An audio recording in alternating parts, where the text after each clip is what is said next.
Now the segment begins. Injury news. The segment doesn't begin too hot, but personally, I've got a take on this Storm roster currently. So, Bel, why don't we just go over? I won't get in the way too much. Let's talk about the Storm offseason. Free agency is in full force. Things are going on right now. I've got an email about an official deal going on. So why don't we just head over to our Storm? Okay, yeah, just like the segment doesn't start so hot, neither did the Storm in free agency.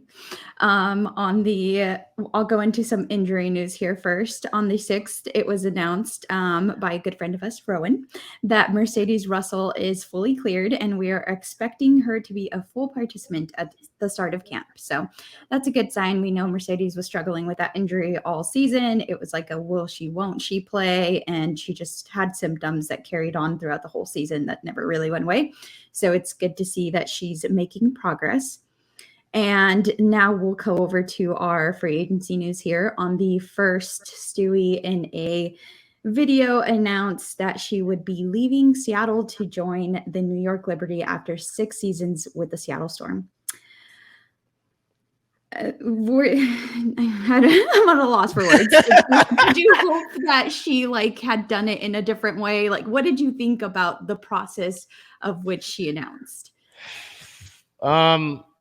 Something I think is important to note is that, I mean, you see the instant reaction, and I remember I was actually getting breakfast before the Mariners pre-spring training event, and I opened Instagram off of a whim. There was no notification that I got. I just opened Instagram, and I'm like, oh, Stewie posted what it. And you see that seafoam green that they've got for the Liberty, and you're like, oh, man. And it's just like your heart sinks.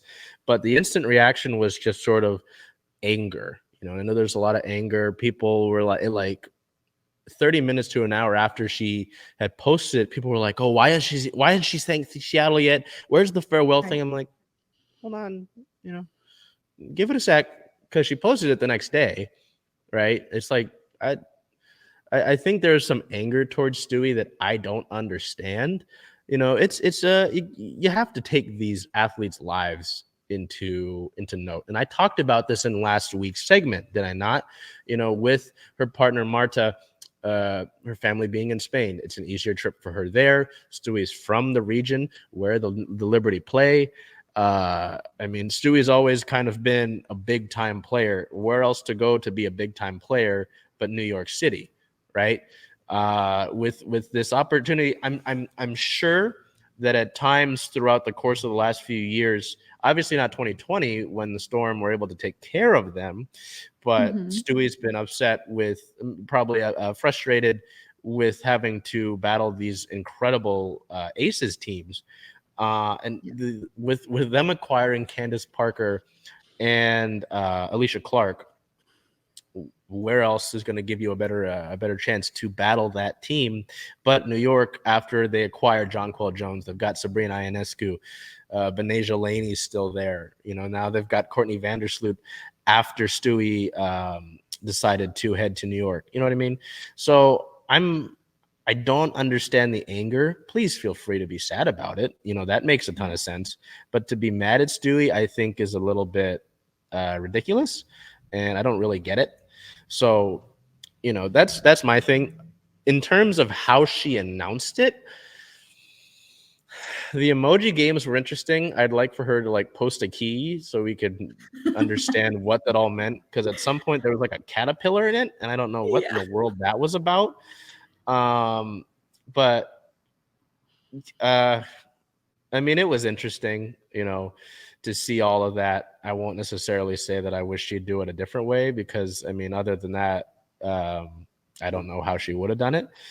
But yeah, it sucks, because again, you think of all world players, and we so often watch Stewie be one of one, right? Her and Asia Wilson.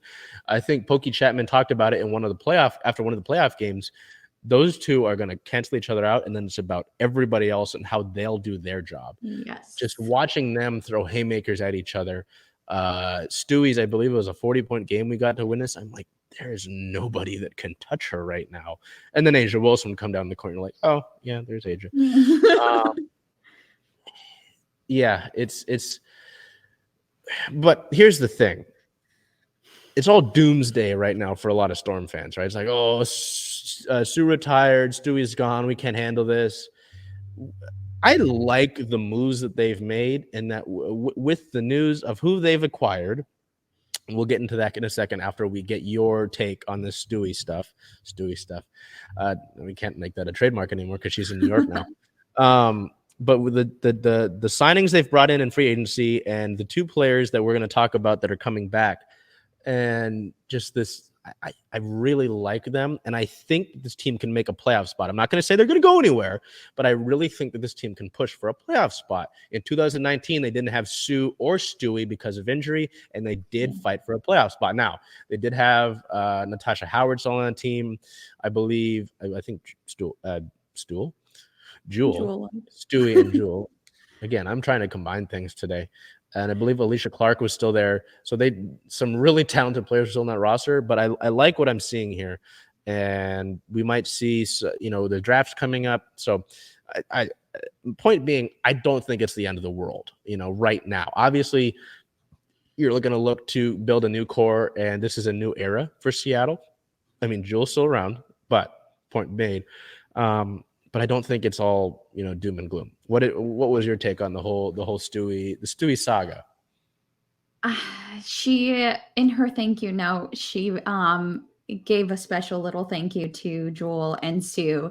And part of me just wondered if she had made the move last year, had Sue retired then, just because it felt like a lot of her tie to staying with the Storm also kind of tied into Sue Bird.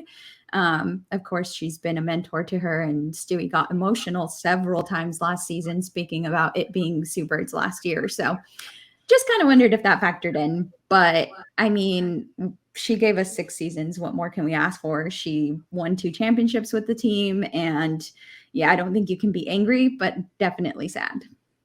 Yeah. And that's what, I mean, look at Stewie's Wikipedia page and the accolades tab. I mean, her and Sue, the other interesting thing, you bring up the note, she said, this isn't goodbye. This is just, is like a temporary goodbye, isn't forever. She said it's for now. So I'm return at some point. Who knows? But yeah, I think when we talked about it last year, actually, with Stewie visiting New York, he kind of figured that with Sue coming back for the 1 year, it was like, all right, let's ride for this last year. No Russell Wilson analogy there. And see what we can do, right? And there were people that were upset with the general manager, Lisa Ray. Why didn't you bring back Jordan Canada? You didn't have any rookies last year. You have to understand how this was like clear out the biggest example of pushing for a ring I've ever seen, right? Yes. With beyond January, none of your rookies staying on. Bringing in Tina Charles, you had Ezi Magbegor was having a career year on pace for like a Most Improved Player of the Year award. You bring Tina in because you thought she gave you the best chance to win. So yeah, I don't understand being mad at Stewie. I think that's ridiculous. I get being upset and sad about it, but to be mad at her is no, I wouldn't take any of that. But now it was very much like, okay, what does Seattle do now? What are we doing? Because they were reportedly in on Stewie's now teammate, and then we found out that there was some more like, it was like you take the dagger and you put it in there and you twist it with this news. So why don't we hear about that? Yeah, and you twist it some more when reporters were out there saying that Courtney Vandersloot was close to signing with Seattle and then instead chose New York. So we knew that they were kind of interchangeable, where that Courtney and Stewie wanted to play together or vice versa. So I think there was actually like a false report that said that she was going to sign with Seattle. Yep. And then they were like, wait, never mind. So, and Courtney Vandersloot actually broke the news herself on Twitter saying, breaking, Courtney Vandersloot signing with New York Liberty. So, I mean, at that point, did you feel like there was no hope, or did you look forward to what the Storm front office could do moving forward? I had small hope that she might join here, because I know that New York now has to play the cap space game and deal with some of their current contracts to make all that money work. I had small hope, but I kind of figured, when we heard the news that they were like a package deal, I was like, nah, she's going to New York. There was a small part of me that was like, oh, maybe, but no. I was very much like, all right, what in the world are you going to do to fill out this roster, right? Because it was like the meme, the Will Smith meme where he's in the living room and he's kind of like, where is everybody? Yeah. Or even the Vincent Vega meme where he's looking around, it was Jewel and Ezi under Jewel and I think technically Sadie's, because Ezi was a restricted free agent. And then these moves that we're about to get into happened, and I felt a little bit better, and that's why I said what I did. So why don't we look at some of these players that Seattle has brought in to move into the post-Breanna Stewart, post-Sue Bird era. On the 3rd, the team signed guard Kia Nurse to a 2-year deal. Nurse enters her 6th year in the WNBA in 2023 after being drafted number 10 overall by New York in 2018.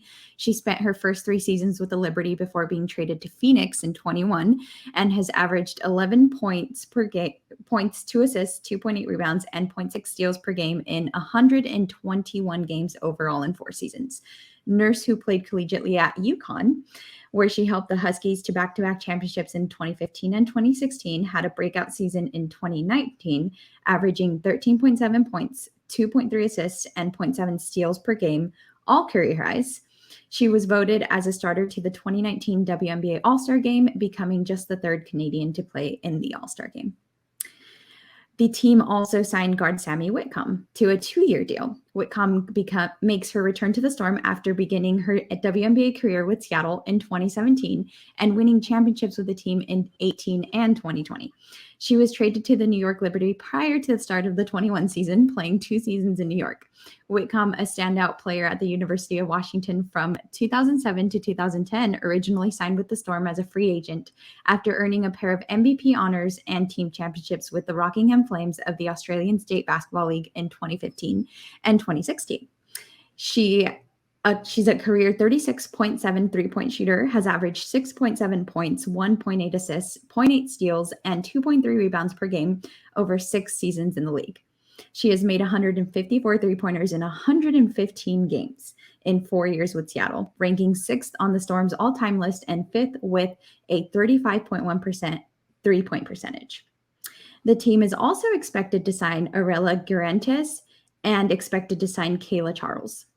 I'll pause there before moving on so that we could talk about our new additions. Before I get to the news about Nurse and Whitcomb, the email that I got as we were getting through the show here, or getting ready to start, was that the Storm made the signing of Guirantes official. So that move has been announced by the Storm.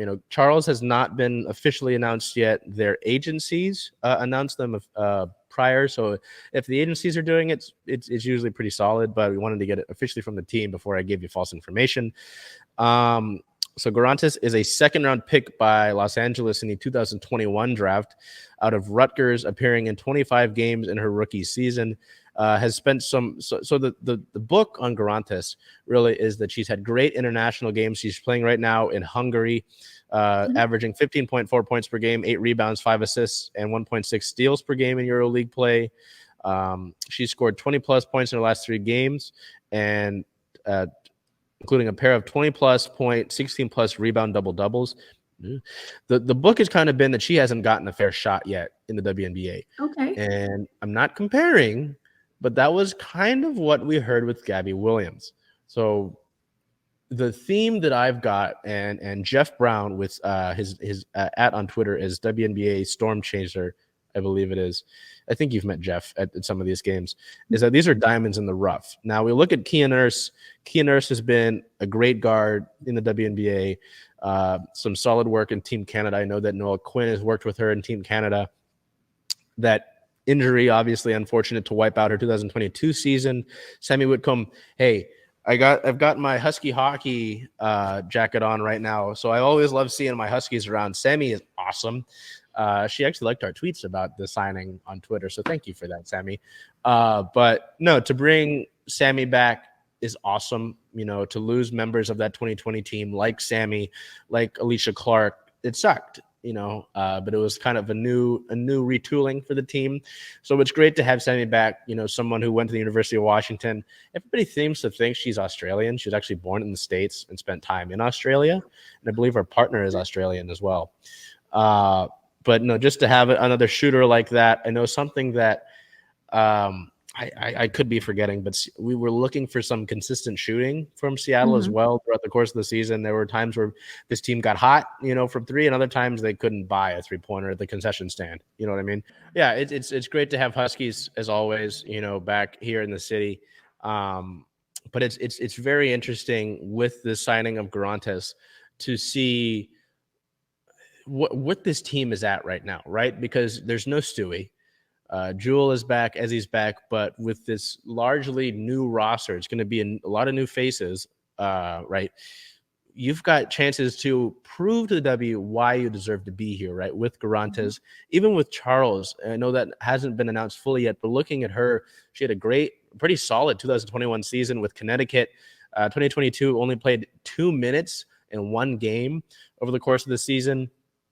So these are players, obviously, that are looking to prove themselves, probably to earn a bigger contract, a better contract, and just to prove that they can play, right? To prove that getting passed up on was a mistake. You've got that opportunity now with this roster. It wasn't like last year where the pressure's on. You need veterans. You need players or you need what's the word I'm looking for?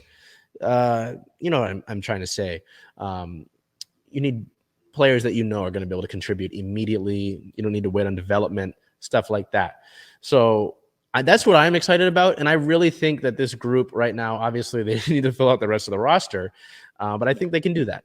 So that's why I feel like this team could push for a playoff spot in 2023 once they fill things out, and that's also going to be in part to seeing this next person fill out the center position and really be able to take it over for the entirety of the season.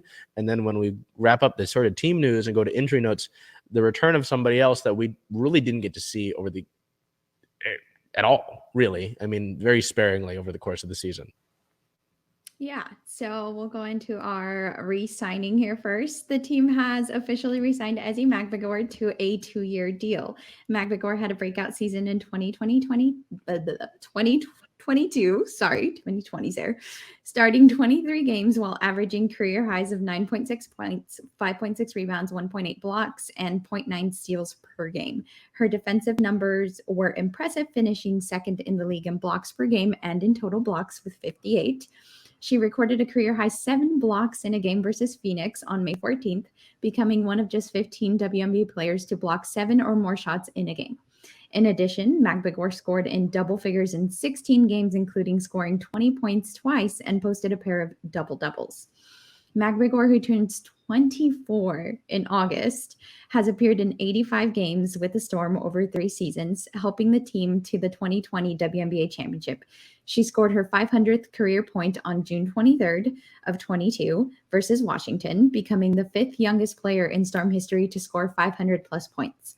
She is currently playing with Sopron in Hungary, where she is averaging 11 points, 8 rebounds, and a league best 2.1 blocks per game in 12 EuroLeague games and 13.2 points, 8 rebounds, and 1.2 blocks through 13 league games in the Hungary A division.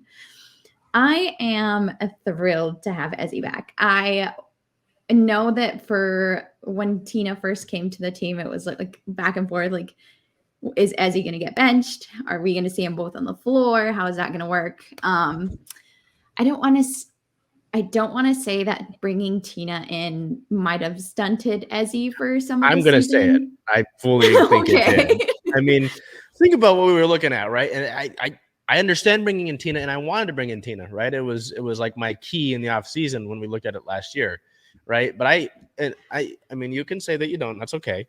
But my opinion, I think it did. I fully think it did because, like you said, there was that there was no direction necessarily to begin with, and then Philly was like, okay, Tina's going to start. As Ezi was really flourishing and hitting a groove, it's like, all right, I'm the starter. I'm this, great defensively, and then my minutes are way down all of a sudden. So I personally think it did, but this is probably one of the first keys. Even when you were going to have, if you were going to have Stewie, was getting Ezi back. And I'm really glad to have that, because again, like you mentioned, I think you said it was some emphasis as he's 24, right? So I think it did, but in terms of setting the growth there, this kind of derailing the train on the tracks. Yeah. But this is like one of the like no-brainer sort of moves to me. Yeah, I'm thrilled. Like I said, I'm thrilled to have her back. I don't think that obviously in any position when you're taken out of the starter position and getting more minutes, it's going to affect you quite a bit. So seeing her back and reclaiming her position, it's great news for us, especially with our league notes here. On the 31st, we lost somebody else from our 2022 season. Steph Talbot has decided to sign with the LA Sparks. So that ends her career here with the Seattle Storm. But we're looking forward to seeing what, like you mentioned, our roster is still a little slim. So looking forward to seeing what other moves the Seattle Storm had.